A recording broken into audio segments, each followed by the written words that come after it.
Being a big JoJo's fan, I kind of expected this to be a really, really good read and just to engage me a little bit. I didn't know what the story was about. I didn't bother reading the back. I just simply knew it was the same guy who did JoJo's Bizarre Adventure, which I've been reading from Phantom Blood, and now we're on Golden Wind, and I've watched it, I've read it, and I absolutely love it. But this didn't really know what it wanted to be. It's more or less an anthology about a mangaka, which is the writer and artist of manga for those who don't know. And he's basically dealing with various situations. Like the first one, which is a really good story, is about a confessional. He goes to Italy to kind of look up the Catholic Church and stuff like that. He goes into a confessional booth, but he goes in the wrong end. He goes in the priest's end. So someone comes in and basically tells him a story about his life, which is about a curse.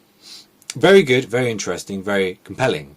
But then the second story you get about this meeting with an editor, and he's like, I broke because I bought loads of mountains, and I'm like, okay. And he's like, oh yes, but then this girl killed her boyfriend, and then she's been drinking his blood, and like it just escalates for like no reason whatsoever, or no like rhyme or reason. It all feels very random. Whereas JoJo's Bizarre Adventure, it feels warranted and you kind of know what you're getting. This one, you could be reading a story about a cat, for example, and it'd be like, no, this story's never been a cat. It's about magical stars and feet. Okay. But like, where does that trail of thought go? You know, there's no narrative. There's no overarching themes. It's just, here's a story.